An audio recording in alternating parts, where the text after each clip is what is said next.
I remember having a conversation with my dad and telling him, hey, Dad, like, have you ever considered this perspective? Like, we all came here to pursue a better life because we thought what we could have in America was better than Taiwan or in China.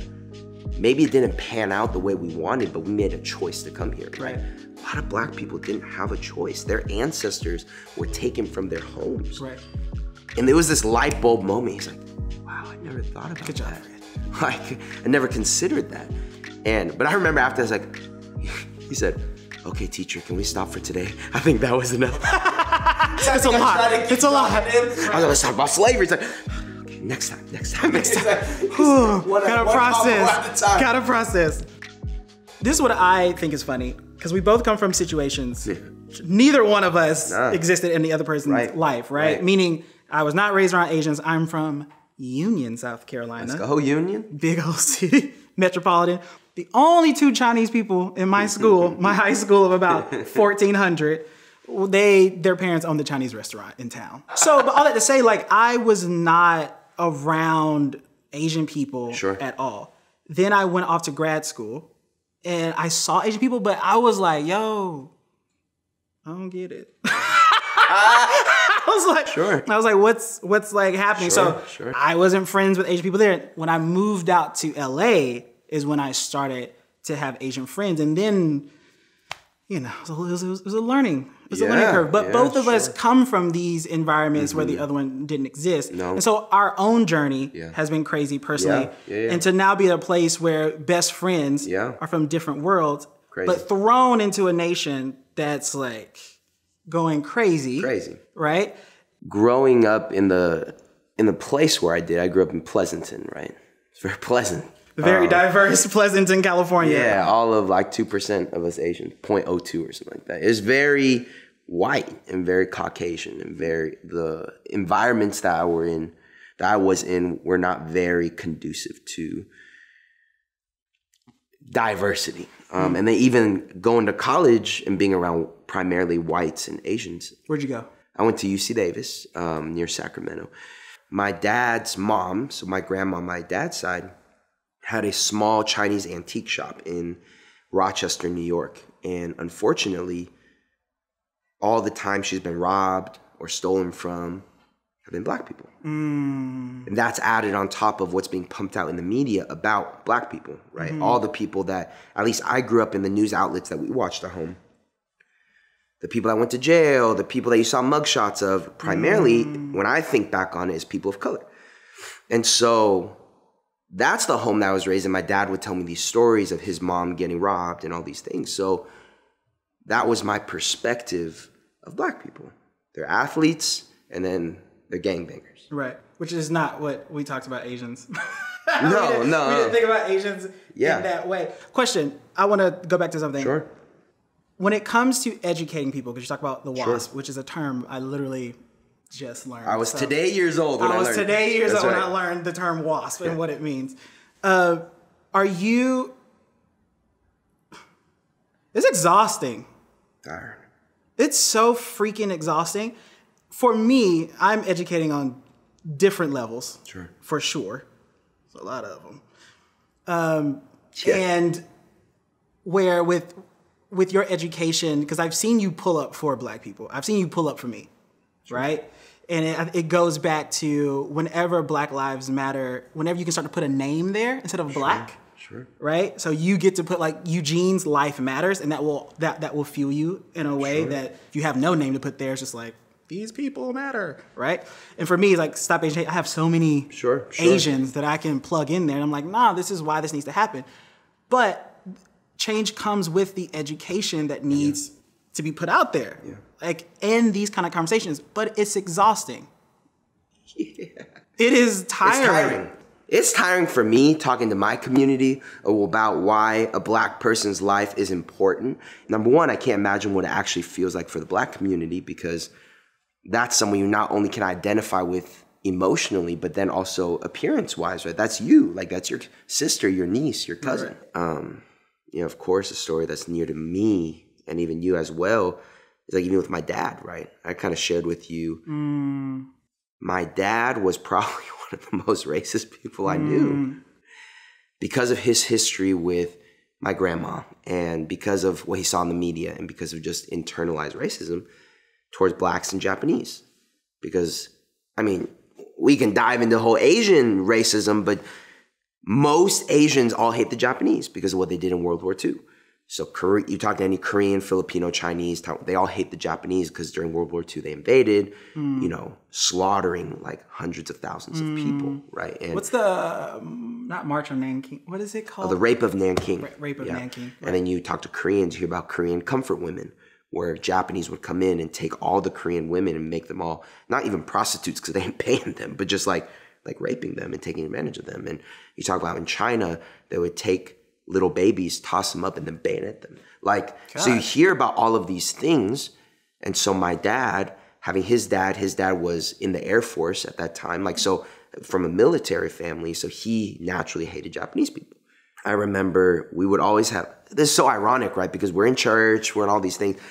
We would invite the kids after youth group to come to our house. One of my best friends was dating a Japanese kid at that time. After everyone left, he asked me, hey, is she dating? Is her boyfriend Japanese? I was like, yeah. You need to let her know that he's not welcome next time. Youth group? This is at youth group. This Christian youth group. After youth group. My dad had all the people over. Everyone's ha-ha, kiki. And let him know the Japanese kid is not allowed to come. It's been crazy to see his journey, though, because of his relationship with God. Like maybe 10, 15 years ago, seeing him get healed from that, right? And really, there's a really powerful moment at church where seeing him weeping and repenting to like this Japanese person. Like there's just a lot of history with that and seeing him get healed there, but even with black people. No grid for it. Again, thought all black people were bad. Mm-hmm. And so I remember even you coming over, right? And you coming over to the house or whatever. Oh, the pressure. That pressure was heavy, bruh. Yeah, no, for sure. That pressure was heavy. I was so on my best behavior. How long was I? It was days. Yeah, it was some time. It was like 4 or 5 days. And then it's also because at least black people will tell you, like, nah, that ain't what we do. Sure. This is what we do. Like, come on in here. Come on, right? Sure. Boy, Asians, man. Unwritten code. Unwritten codes. You're playing a game, you don't know the rules. All I knew was to be like, Eugene, keep asking if they need help. Keep being like, hey, is this okay? Is that all right? Sure. Like it was so much. And then dinner time or anytime we sat down to eat was the most intense for me. Because one, y'all didn't cook with music. It's silent as I don't know what. And then I'm sitting at the table and it's in silence. And then we're talking. And then y'all don't mind asking some invasive questions. Good God Almighty. And I was just like, be smart.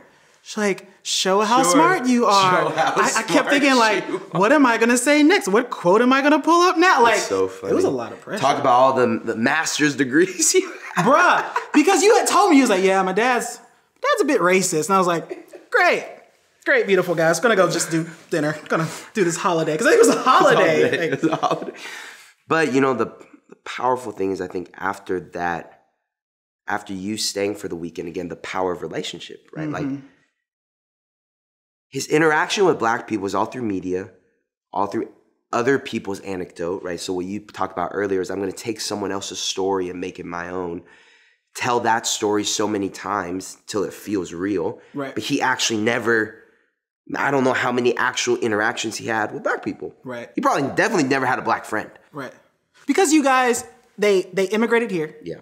And then they're kind of like in their own Chinese community. Chinese church. Right. Go shop at Chinese grocery stores. Right. Like everything's very Chinese. Right. Even being in Silicon Valley, a lot of Chinese people. Right. And so I think you coming over, and then I'll never forget, like it was during quarantine, during pandemic, 2020, George Floyd happens, all of these things. And I remember having a conversation with my dad. Like, I remember educating him on slavery, educating him on, hey, yeah, and of course, as Asian people, as Chinese people, our first defense, right? Because it's always about who had more pain, who had more suffering. And then Chinese people will always say, well, we built the railroads and we did this, that, and I'm like, Chinese Exclusion Act. Yeah, Chinese Exclusion Act, Right. don't forget. But, yeah, but they're also 3/5 of a person. And, you know, they're also taken from their homes. Yeah, we're not immigrants. Right, we chose to come here to pursue a better life. Right. And I remember having a conversation with my dad and telling him, hey, Dad, like, have you ever considered this perspective? Like, we all came here to pursue a better life because we thought what we could have in America was better than Taiwan or in China. Maybe it didn't pan out the way we wanted, but we made a choice to come here, right? A lot of Black people didn't have a choice. Their ancestors were taken from their homes. Right. And there was this light bulb moment. He's like, wow, I never thought about Good job, that. Fred. Like, I never considered that.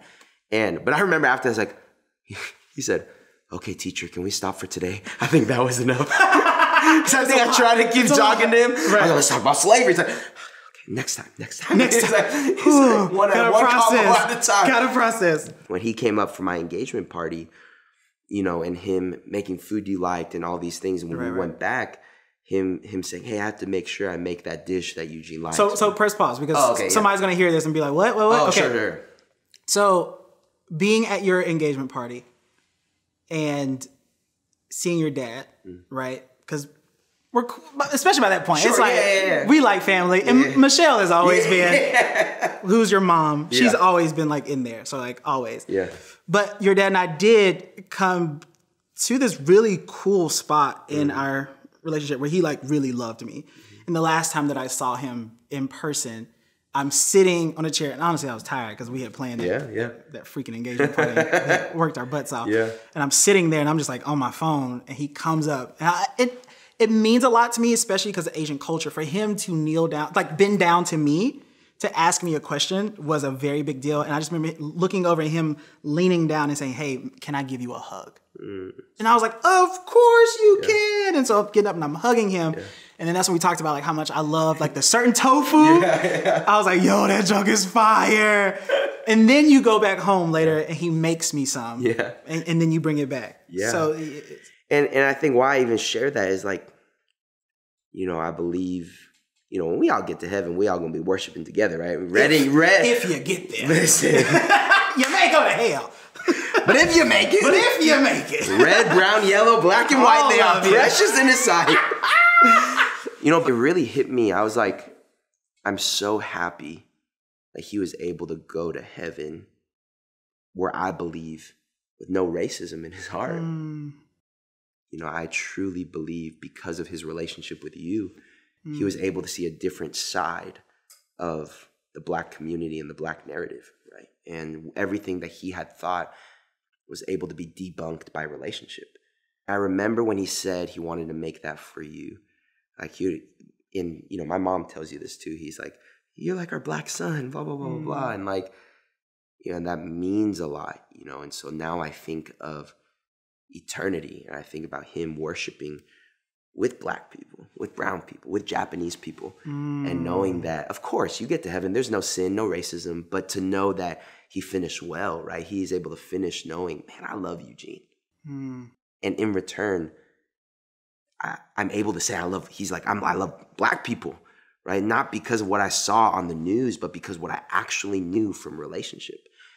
And so, you know, we don't realize, you know, I thought being your friend was for me, right? We think that's always for us. Oh yeah, we're friends, like one of my best friends, not knowing the lives that's gonna impact, the auxiliary lives that's gonna impact, right? I think that's huge, you know, and even my mom always jokes like, yeah, like, can I call him my Black son? Like, is that racist if I say Black son? Or do I just say son? Like, no, it's okay. No. The funny part was me being at your house, the one that you guys are in now, and she asked, can I call him? And it was me, you, I don't know who else, I don't know if Meredith or whoever, but she said, can I call him my colored son? And we were all like, no, not colored son, ma'am. You can't say that one. And she was like, okay. But what's funny even with that is that there was a safe enough place to even ask the question.